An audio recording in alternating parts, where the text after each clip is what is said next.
जरा सोचो, वो समय जब इंसानों ने आग खोजी थी। ये था पाषाण युग। जिंदगी आसान थी। लोग गुफाओं में रहते थे और शिकार करके खाना ढूंढते थे। बस जीना ही जरूरी था। समाज साधारण था। परिवार ही सबसे जरूरी थे। वो खाना और रहने की जगह ढूंढने की जिम्मेदारी मिल बांट कर निभाते थे। जैसे जैसे इंसान विकसित हुए, उन्होंने औजार बनाए। पत्थर के औजारों से उन्हें शिकार करने और ज्यादा अच्छी तरह से चीजें इकट्ठा करने में मदद मिली। भाषा धीरे धीरे विकसित हुई। शुरुआती इंसान इशारों और आवाजों से बात करते थे। आखिरकार इससे और ज्यादा जटिल भाषाएं बनी। भाषा के साथ विज्ञान और कहानियां बांट सकते थे। यह उनके विकास के लिए बहुत जरूरी था। पाषाण युग में जीवन मुश्किल था, लेकिन यह नई खोजों का भी समय था। इंसानों ने अपने वातावरण के हिसाब से ढलना सीखा। उन्होंने उन जटिल समाजों की नींव रखी जो आगे आने वाले थे। पाषाण युग मानव इतिहास की जड़ों को दर्शाता है। वैदिक काल ने मानव इतिहास में एक बड़ा बदलाव लाया। यह महान आध्यात्मिक और सांस्कृतिक विकास का समय था।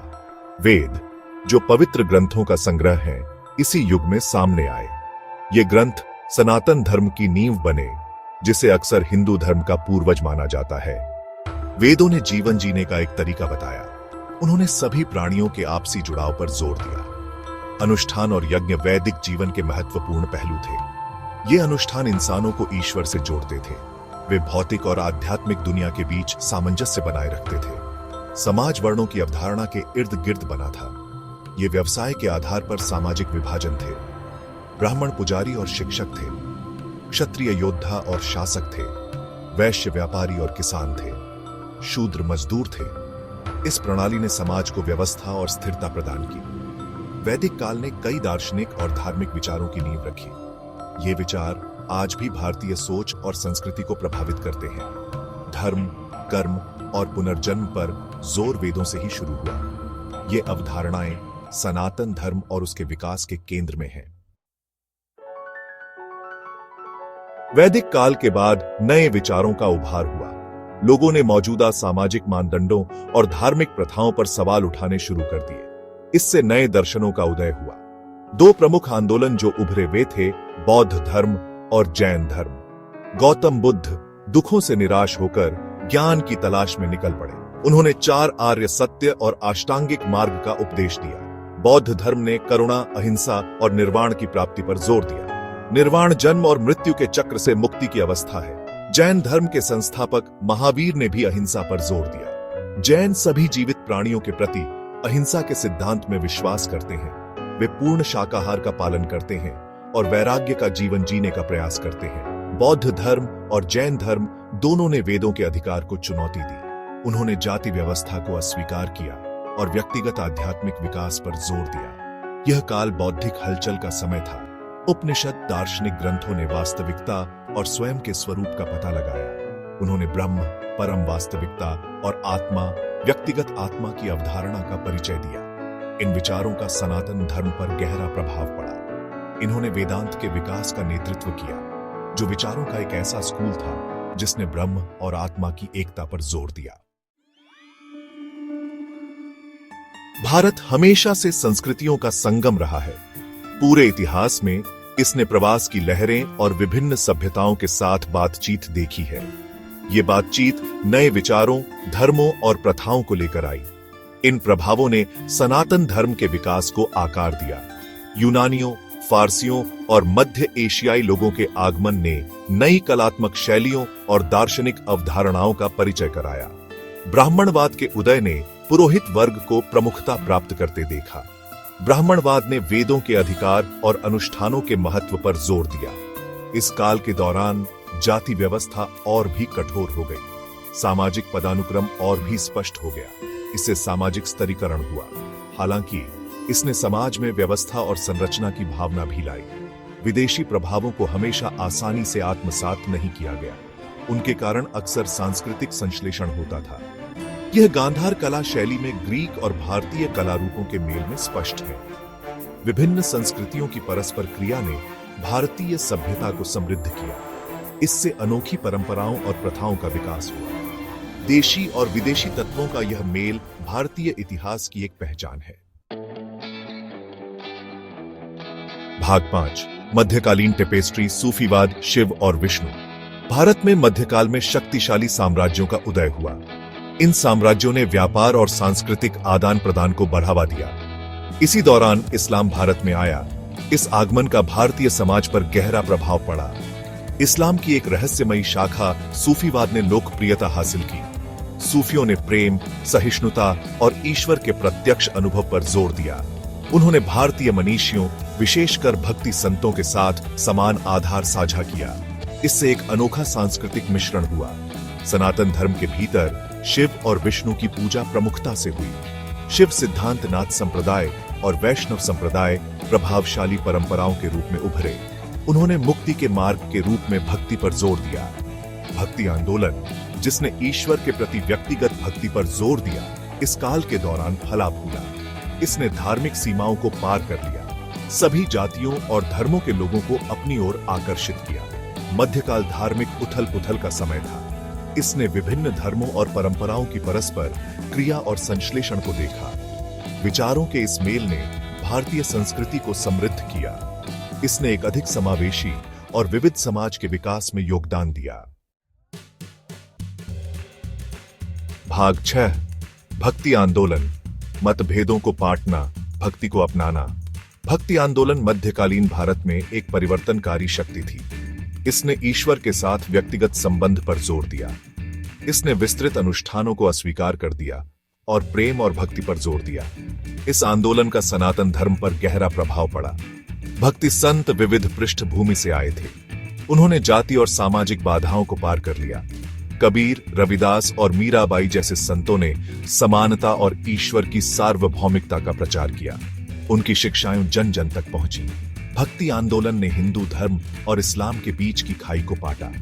सिख धर्म के संस्थापक गुरु नानक जैसे संतों ने ईश्वर की एकता पर जोर दिया। उन्होंने प्रेम, सहिष्णुता और सामाजिक सद्भाव का संदेश दिया। भक्ति आंदोलन ने सनातन धर्म में सुधार किया।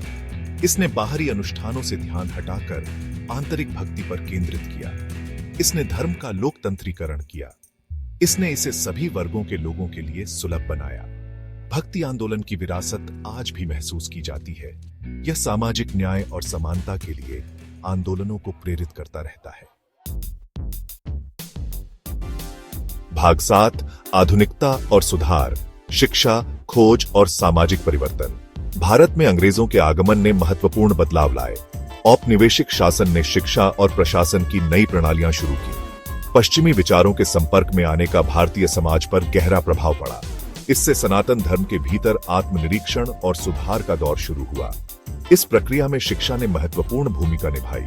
भारतीय पश्चिमी दर्शन, विज्ञान और लोकतंत्र और मानवाधिकारों के विचारों के संपर्क में आए। इससे पारंपरिक मान्यताओं और प्रथाओं की फिर से जांच हुई। राजा राममोहन राय और दयानंद सरस्वती जैसे सुधारक उभरे। उन्होंने सामाजिक सुधार और वेदों की मूल शिक्षाओं की ओर लौटने की वकालत की। उन्होंने सती प्रथा, बाल विवाह और जाति व्यवस्था जैसी प्रथाओं की निंदा की। इस काल के दौरान पुरातात्विक खोजों ने भारत के प्राचीन अतीत पर नया प्रकाश डाला। सिंधु घाटी सभ्यता अपनी उन्नत शहरी नियोजन और परिष्कृत संस्कृति के साथ भारतीय इतिहास के मौजूदा आख्यानों को चुनौती दी।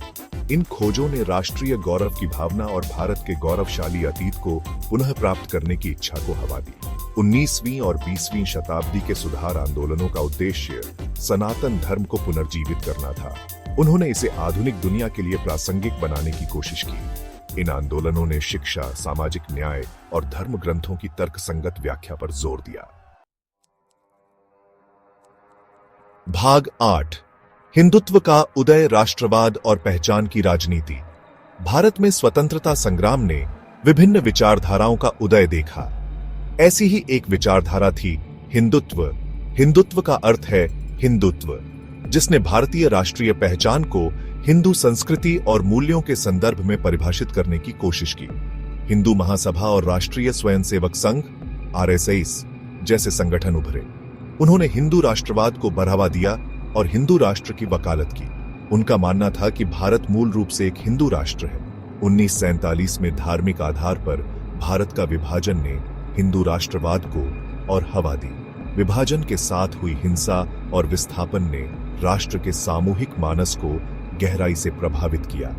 हिंदुत्व विचारधारा ने भारतीय राजनीति में महत्वपूर्ण भूमिका निभाई है।